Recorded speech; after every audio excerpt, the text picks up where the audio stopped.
tu as trouvé ton expérience justement aux Jeux à Paris? C'était une belle expérience, très différente de Tokyo. C'était un peu plus que je m'attendais d'un jeu, même plus. C'est le fun de revenir à la maison. C'est le fun d'avoir été là avec ma famille, mes amis, je l'ai dit souvent et redit. J'aurais aimé ça avoir un petit peu plus de temps avec eux parce que après la compétition, ça a vraiment déboulé.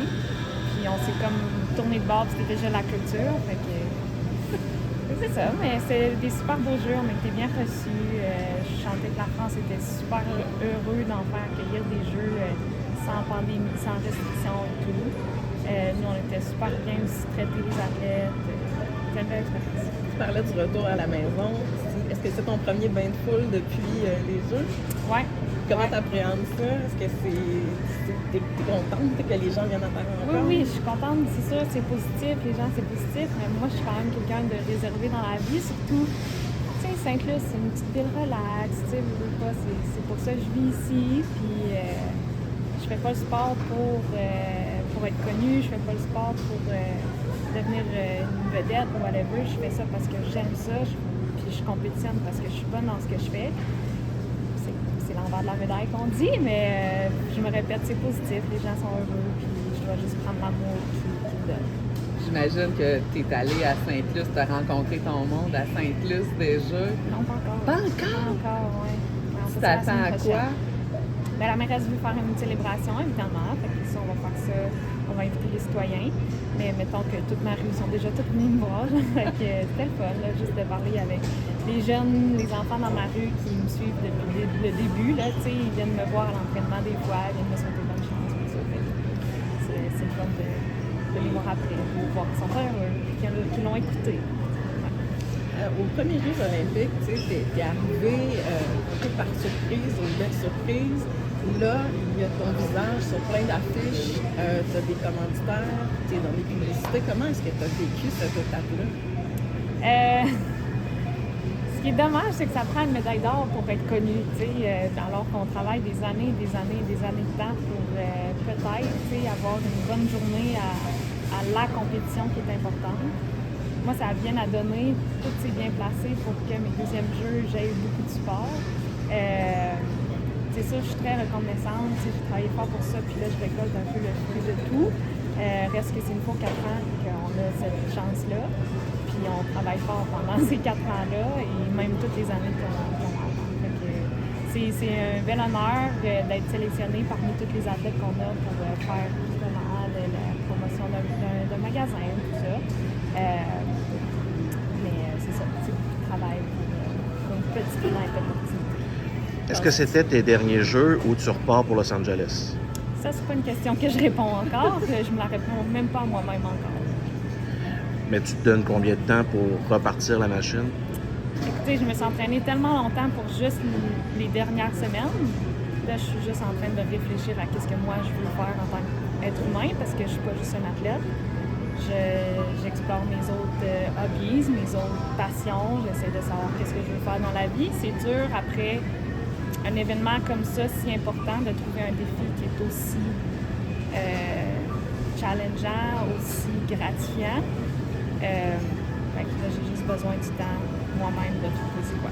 Parce que si je me trompe pas, tu as fait technique policière, hein? Oui. OK. Donc ça, l'avenue de... C'est toujours là, c'est toujours une option. C'est sûr qu'avec ce que je fais, avec ce que je vis, il y a d'autres opportunités qui s'ouvrent. Je réfléchis à savoir qu'est-ce que moi je veux faire. OK. Donc tu te donnes quelques semaines, quelques mois? OK. Non, mais en fait, c'est juste que je veux savoir, ça prend combien de temps, mettons, avant le prochain championnat du monde, tout ça, pour que tu prennes une décision? Nos championnats du monde, les prochains sont en décembre, mais c'est pas une qualif qui est olympique. OK. Notre processus de qualification pour aller n'est même pas sorti encore. OK. Donc, tu pourrais ne pas y participer, ça serait pas grave. C'est ça. OK. Je comprends. Puis tu as mis une belle lumière sur ton sport. Est-ce que tu as l'impression que ça pourrait gagner en popularité dans l'Est du Québec, notamment ici à Rimouski? Est-ce que tu penses que c'est un sport qui va se développer grâce à ce que tu as accompli dans les 8 dernières années? Bien, j'espère que c'est un sport qui gagne à être connu au travers du pays. J'ai déjà entendu des échos du après Tokyo, la médaille d'or de Tokyo, que justement les clubs ont gagné en nouveaux membres, etc. etc. Dans le Bas-Saint-Laurent, j'aimerais beaucoup, on manque juste d'installation. Il n'y a pas de club, il n'y a pas de centre pour s'entraîner, c'est pour ça que je suis dans mon garage tout seul. Il n'y a rien qui est attitré qu'à ça. Puis c'est dur d'offrir, moi je l'offrirais bien, mais c'est dur d'offrir un service quand tu n'as pas le support, tu n'as pas les infrastructures pour faire quelque chose du genre-là. De toute façon, j'avais pas non plus le temps de m'attarder à ça. Fait que on verra. C'est sûr que j'espère que les jeunes comme les moins jeunes vont s'essayer à ce sport-là parce que c'est un sport qui, oui, est aux Olympiques, mais que beaucoup d'autres sports utilisent en tant que conditionnement physique, préparation physique. Alors c'est un sport de tous les jours maintenant. Et qui ne nécessite pas beaucoup d'installation. Tu fais ça justement chez vous, tu peux le pratiquer, tu n'as pas besoin d'aller dans les grandes salles. Non, exactement. Ça se trouve un peu partout. C'est juste que souvent, on fait du bruit, vous ne pas, quand on lâche les poids, on les lâche à terre. Là, des fois, ça crée un peu de conflit ou des choses comme ça. Fait que c'est beaucoup d'entente qu'on doit faire ou de restrictions qu'on doit apporter. Puis à quoi ressemble ton calendrier de compétition? Ben, comme je disais, je me donne du temps. En ce moment, moi, je suis en repos. J'ai tellement travaillé fort dans les dernières années pour juste focuser là-dessus que là, juste de réfléchir à ce que je veux manger le matin, c'est déjà un défi. Parce que je suis tellement habituée de juste tout le temps manger la même chose que là, je veux juste reprendre l'entraînement quand je veux, quand ça me tente. Je commence à couvrir, ce que je fais jamais d'habitude. Donc, c'est juste de retrouver un peu le fun à m'entraîner, de ne pas me sentir obligée de le faire. Les compétitions, j'ai eu beaucoup de plaisir dans les dernières années avec ma nouvelle équipe d'entraîneurs.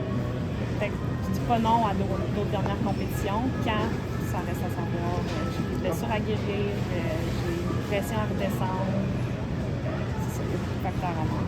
Ben, ça ressemble à quoi un cycle olympique? Ça dure 1 an, 2 ans, 3 ans? 2 ans? 2 ans OK. de qualification. OK.